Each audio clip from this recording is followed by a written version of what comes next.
So now I want to talk a little bit about your transition from Cave Hill to St. Augustine, because of course, To the Vice Chancellor. yes, to the Vice Chancellorship, yes, because of course, just as you said, your role in Cave Hill was one of development and Yes. transformation. Yes. But in St. Augustine, there's so much infrastructure already. How did that feel, and then what did you do? Well, when you are a university administrator, you have to be developing three levels of interaction. You have to build the moral, ethical, and the cultural, institutional sense of itself. You have to create an environment where people feel empowered to do wonderful and great things, and you have to do that.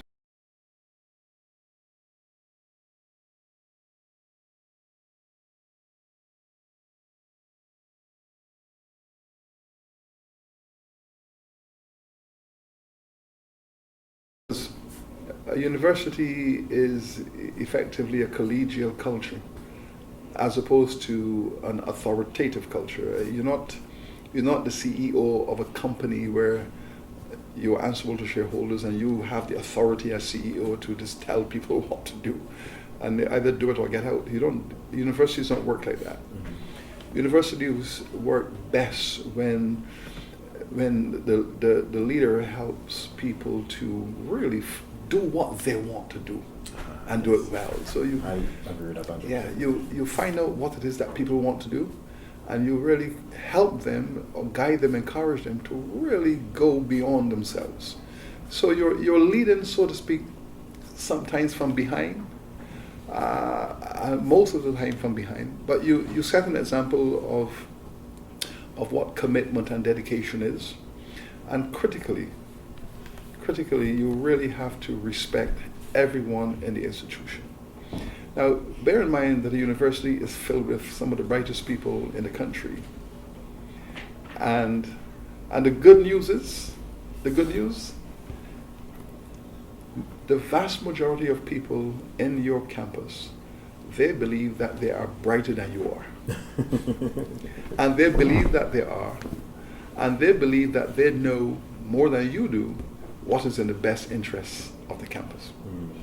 So you have to respond to that. And the only way to respond to that is to say, and you're absolutely correct, well, how can I help you to lead? Share with me your ideas. Share with me your ideas, and I will see how I can formulate them in such a way that everyone can share. If you take that philosophy at heart, you will do well.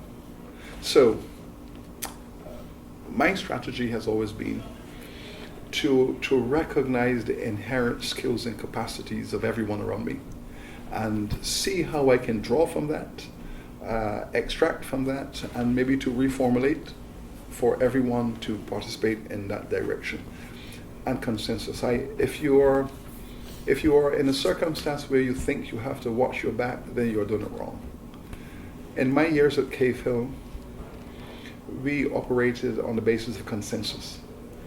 I would travel all over the world to go to conferences, do research, give public lectures. I never felt I had to look back because we had a team, and everyone on the team knew the drill.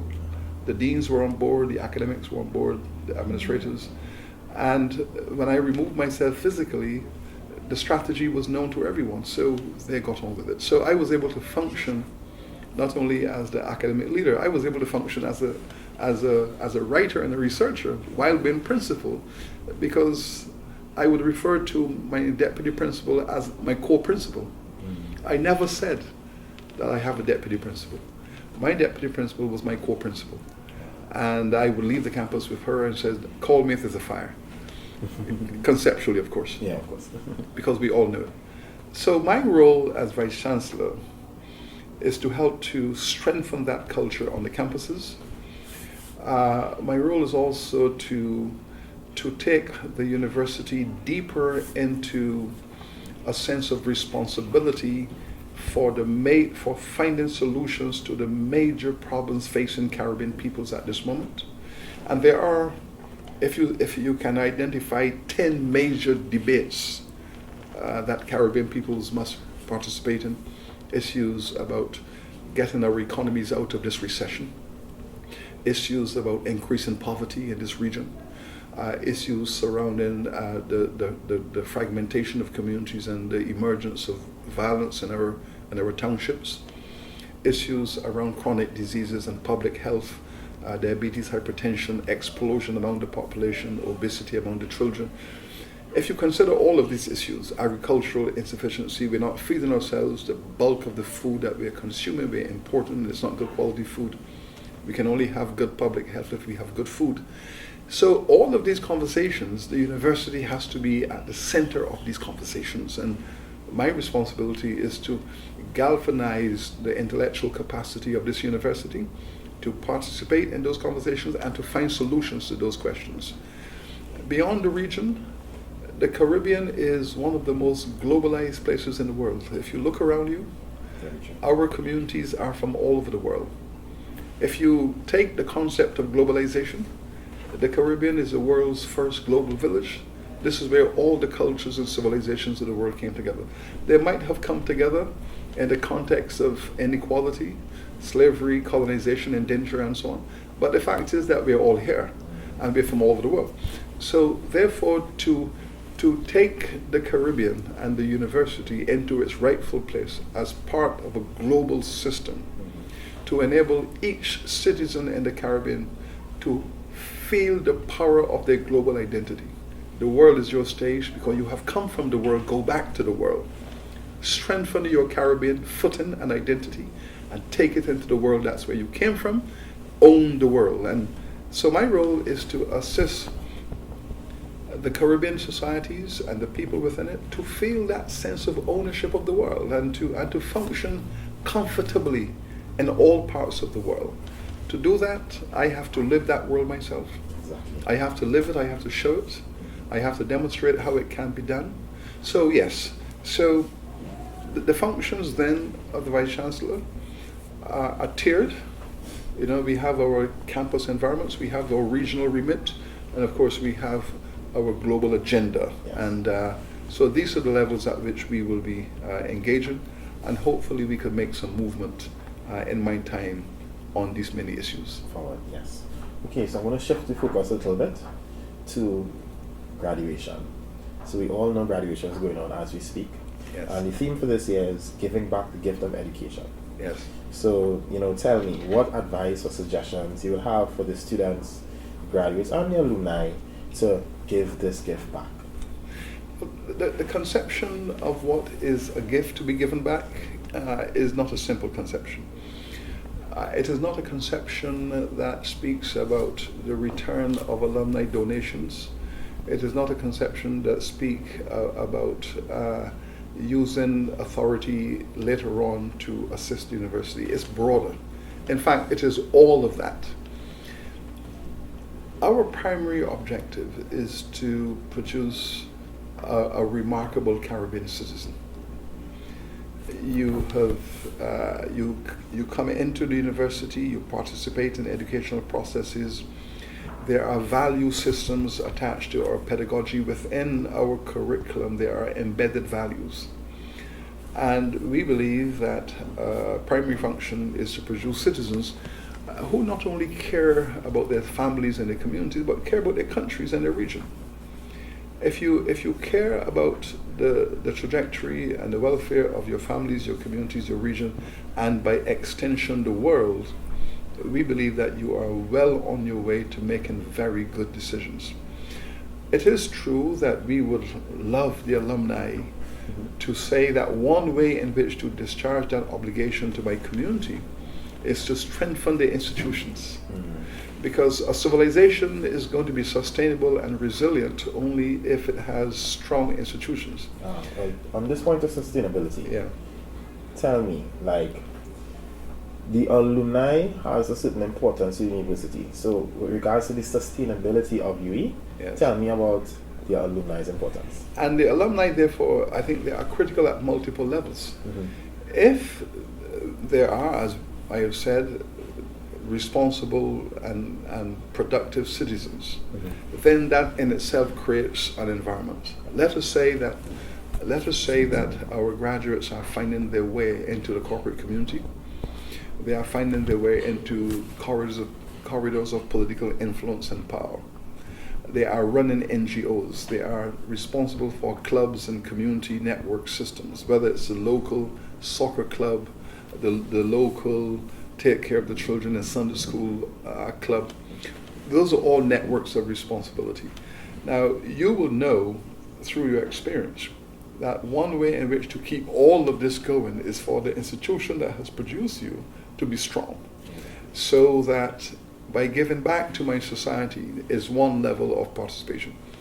But then to take the next step, which is to say, but the engine that is generating the value is the university that has produced me, not only as a citizen who's earning a significant income, but an institution that has shaped my character and my capacity to make good judgments. I want that engine to get stronger and stronger. And I'm going to put some fuel into the engine. So the alumni then will be invited. Hopefully we don't have to make that invitation too vociferous, that they will feel an ethical responsibility to fuel the thing that has produced them. So yes, we want them to be to look back. We want them to recognize the relationship between the institution themselves and their future. And we want them furthermore to say, I would like to see persons like myself coming behind me, so that when I'm retired, we have succession. And therefore, the place to make sure this is all going to happen is the university. And you go through a series of calculations, so that each alumnus then say, for different reasons, time has come for me to participate in a give-back strategy. And they will arrive at that position through different forms of logic. But we want them all to realize that the engine that has produced them requires fuel. I love that. Now tell me a little bit of how your perspective has changed now as Vice Chancellor versus when you were a lecturer when you started off, let's say, at Mona in that first 7 years. It's a very good question, because in the early part of your membership of an academic community, your instincts are built around establishing your own credibility as a member. So you focus on adding value. Now, the only way you're going to add value is to generate something of worth. So in those formative years, yes, my concern was to demonstrate to my peers that I understood the requirements of my discipline. And I wanted to be recognized within the context of adding value to my discipline. I wanted to be a good teacher. I wanted to go into the classroom, and when I exited the classroom, the students said, that was a good lecture, I've learned a lot. If I felt when I left the classroom that I hadn't kind of imparted what I wanted to do, very distressing, very frustrating. So my focus was on being a good teacher and winning the trust of my students. I wanted my students to feel, Dr. Beckles is really a guy who you can go to. He could, I wanted them to feel that. So in the early years, my focus was on communication with students, good writing to have my research published. Well, now I want to tell every young academic that is what you should do, but at the same time I have a broader responsibility for not only the pedagogy of the faculty and the content of curricula, but now the budget, the infrastructure, the strategic planning, the relevance of what we do to research, engaging with our stakeholders, the governments of the region who are funding our institution, the corporate leaders who want to add value to our teaching and research. So in a sense, you are you feel that the complexity of the entire structure surrounding you, and you have to give equal balance to every dimension to it. So yes, you need to be as precise in your financial thinking and strategy as you are about the quality of the environment. If I walk through a campus and I see garbage piled up on the side of the lawn, and if I see the students sitting on benches and their feet are in the mud because it's raining, I mean, all of those environmental things are as impacting on me as they are on budgets. So I tend now to see everything. In fact, I think the greatest compliment that one of my colleagues have ever paid me at K-Field campus was a statement. She said, "I would hate to be married to that man.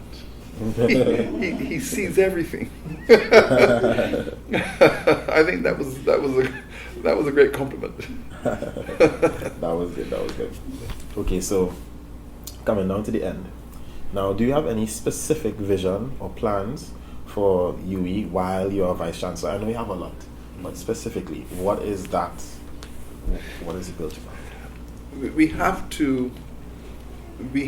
to throw the university fully behind the process of economic recovery. Unless we get this region out of this economic recession, unless we empower and support and encourage our wealth producers, this region will slip further and further behind, and that would be devastating for this university. So the first priority, if you want to have the milk, make sure that the cow is well fed.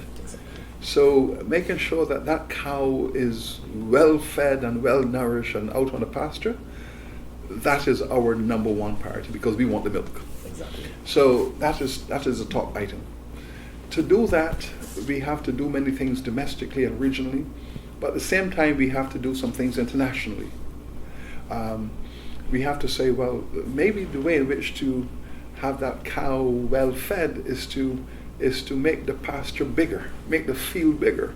Maybe take down some of these fences and allow her to go across to the other field and graze over there. So all of these things we have to be doing. I'm sorry about the metaphor, but I think it communicates what I'm trying to get at. So yes, so that is the number one priority. Making sure we have healthy economies that can sustain this university, and to make sure that our colleagues in the system understand this. And having kind of understood it, then to act in a way that is consistent with that understanding. So yes, this is where we are right now. Of course, there are many other issues, of course. but that Yes. I believe is the thing that keeps me up at night. Okay, nice. So now I've reached the segment where I'm going to ask some questions on auxiliary topics. So the first question is, how do you feel about Campus Carnival? Can we stop there for a minute? This whole? No problem. I just want to make sure I'm not, because I have graduation at 4. So I have to leave here. I have to leave here at 20. Well, we could actually just end So with we this have question. time, 20 to 4. Oh, okay. So just keep me track of that in case I get carried away. Good. Okay. Just 2 more questions. Yeah. Good. Right. Well, yeah, actually, it's actually 2 more questions. Right? Okay, So, yeah. good. Right. Come, Alright, let's cool. start So again. how do you feel about Campus Carnival? Well, listening to David Ruther this morning was inspirational, because, Caribbean people have made such a phenomenal global contribution in the area of humanities, the arts, literature, especially the performing arts. And for a university not to be in the center of the performing arts culture, it would be heresy. The tremendous capacity within our societies for the exuberant expression of the creative arts. I myself have written a number of plays, and I have participated in theatrical production. I have spent a lot of my time in the theatre, helping my director in having this material well staged and helping young actors to perform to their maximum capacity. The theatre is my first love, but at the same time I have a great interest in music. So the performing arts, whether in the form of formal institutions or whether in the form of public celebrations like Carnival, that is the life of our civilization. So the university has to be in there I'm a great believer in it, and the more we have it of it, the better. Okay, lovely. Okay, second to last question. Do you think that UWI has a role to play in the development of the sports industries in the Caribbean? And what role? Not only do we have a role to play, we have a responsibility to advance this. Now, you might very well have heard that sports is my number one subjects outside of my academic discipline. Mm-hmm. And I have been a sports writer primarily in the cricket discipline, but in others too, for over 30 years. I can tell you this morning, I was having a conversation with the KPhil principal, Professor Barreto, and I said to her, when you get back to KPhil, I wish you to formulate a strategy to celebrate the fact that the captain of the West Indies cricket team in Sri Lanka right now is a UWI student at KPhil. Wow. The vice captain of the West Indies cricket team in Sri Lanka is a UWI student. Wow. So for the first time in history, the captain and the vice captain of the West Indies cricket team are students of UWI. Wow. This is phenomenal. Yes. Now, what it says is that the West Indies Cricket Board is looking to UWI to find leadership, not only strategic leadership on the field, but leadership beyond the field, beyond the boundaries, social and public leadership of sport. And they have looked to us, they have come to us. So this is a moment of celebration. I'm excited by this.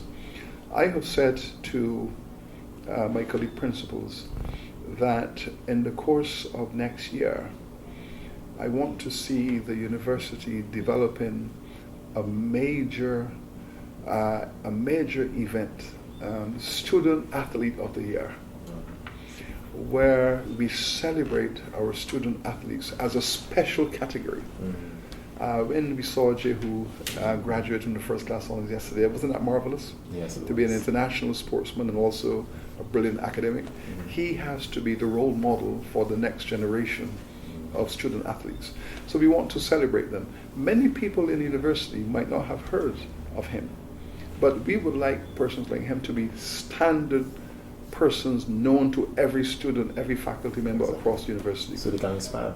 So they can aspire. So we're going to idealize the student athlete. We're going to highlight them. We're going to give them a central place. And in much the same way we celebrate our professors for their academic achievements, we are going to celebrate our student athletes who are able to demonstrate that in the Caribbean, we have young men and women of equal academic and performance capacity. Because let's face the facts, right now we're very responsible. Mm-hmm. No part of the world produces as many internationally respected superstars in sport on a per capita basis than the Caribbean. Very true. And yet, despite that, the Caribbean has no sports industry. And it has very few institutions dedicated to the furtherance of sports excellence. Mm-hmm. I believe that is irresponsible, and I really would like us to do something about it. Okay, good response. Okay, so last question. As a historian, do you think race is still an important factor in major developments related to the tertiary education system in the region? Yes. Well, let us begin with my own fundamental truth. I believe that race has no place and should have no place in an institution of learning.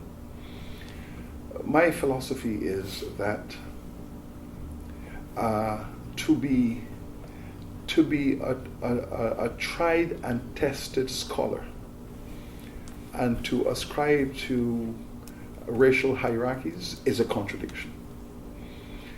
Having said that, we recognize that the diversity of the human family that ought to be celebrated as a creative solution, a creative response to the world's environments, where the environments of the world have produced citizens of different colors and cultures, and all of that beauty which constitutes the rainbow of humanity should not be politicized with backward ideologies. Now, that has happened historically.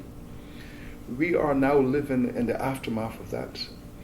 We are trying to uproot it, sometimes in trying to uproot these philosophies of racial differences and structures of racial hierarchy. I mean, you can look at the different parts of the human family and say that they're different. These differences are superficial. But then to subscribe to a policy that says, and because of these differences, we are going to shape a policy that responds and allocate resources differently to different people because of how they look. That is absolute madness, and we have to reject that kind of thing. What we need is for people to recognize that equity and equality are important philosophies, not only philosophies for intellectual satisfaction, but for practical implementation. That environments are absolutely driven by a fundamental horizontal equality. That applies not only to different ethnic groups, it applies to men and women, it applies to people irrespective of their gender preferences, their ideologies, their philosophies. Equality has to be the value system of all institutions of learning. All right, thank you very much, and that will bring this session to close. Well, thank you. It was an excellent conversation. Thank you very much. much. Actually, did so much. I appreciate it. Thank you very much. Thank you. Very much. Thank you.